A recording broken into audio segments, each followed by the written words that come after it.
So my relationship to love for a long time was being, in many ways, just, dominated by a very intense, Mm-hmm. bossy, scary man. So for that reason, I think it could be healing for me to have To the kind of turn experience. the tables. Yeah. Turn the Yeah. tables, beat Yeah. the hell out of John nicely with a Oh, He paddle, can't and even you'll take, listen for no, the start and stop he buttons can't even take cues. water that's too hot. We can't even take like a bath together.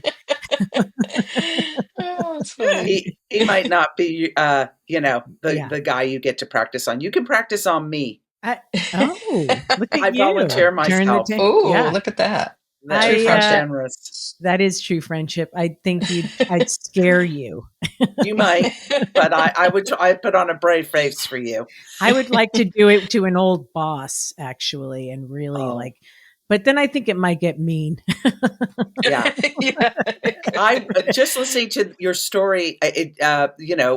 It sounds like there was so much control and choice, in it for you, which made it not a kind of scary experience. And when I first moved to Los Angeles, the first friends that I made in the late '80s were these girls who happened to work for Heidi Fleiss. They were all Hmm. my age, and sex workers. And because Heidi was a very responsible madam.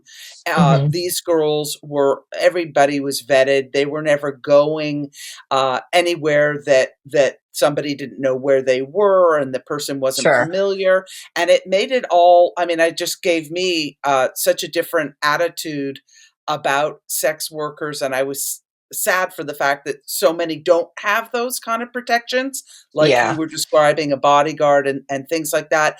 But I mean, I am such an advocate of sex workers as far as just companionship, proclivities, people being able to, live their lives, Yeah. as they wish to live them. And I just wish there were more acceptance and more safety around it, so that this could just be like an integral part of our world that is not shamed or, I think it's getting a little better. I do. Yeah. All right. Yeah, I Here's my. agree. Mhm. I But I do. was just in Denmark, and my friend was telling me that prostitution is legal there, but the person has to be in business for themselves. They can't Mhm. be working for a madam or a pimp or someone else. I'm sure it happens, but Yes. the way that you do it there is you're in business for yourself. You're a sole proprietor. And I think that Excellent. that's pretty cool.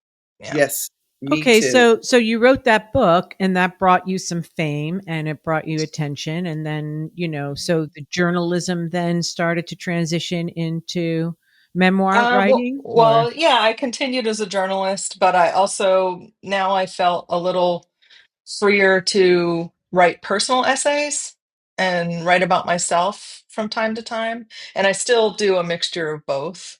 But the real thing that the book brought me was a literary tribe.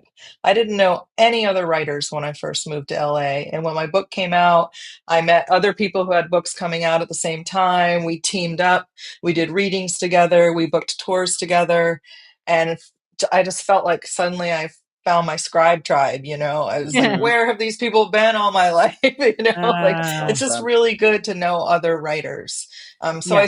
I guess I started to see myself in a different way, but I also met my people. I met Mhm. like-minded Your people, community. and yeah, so it just really opened the world up to me in that way. And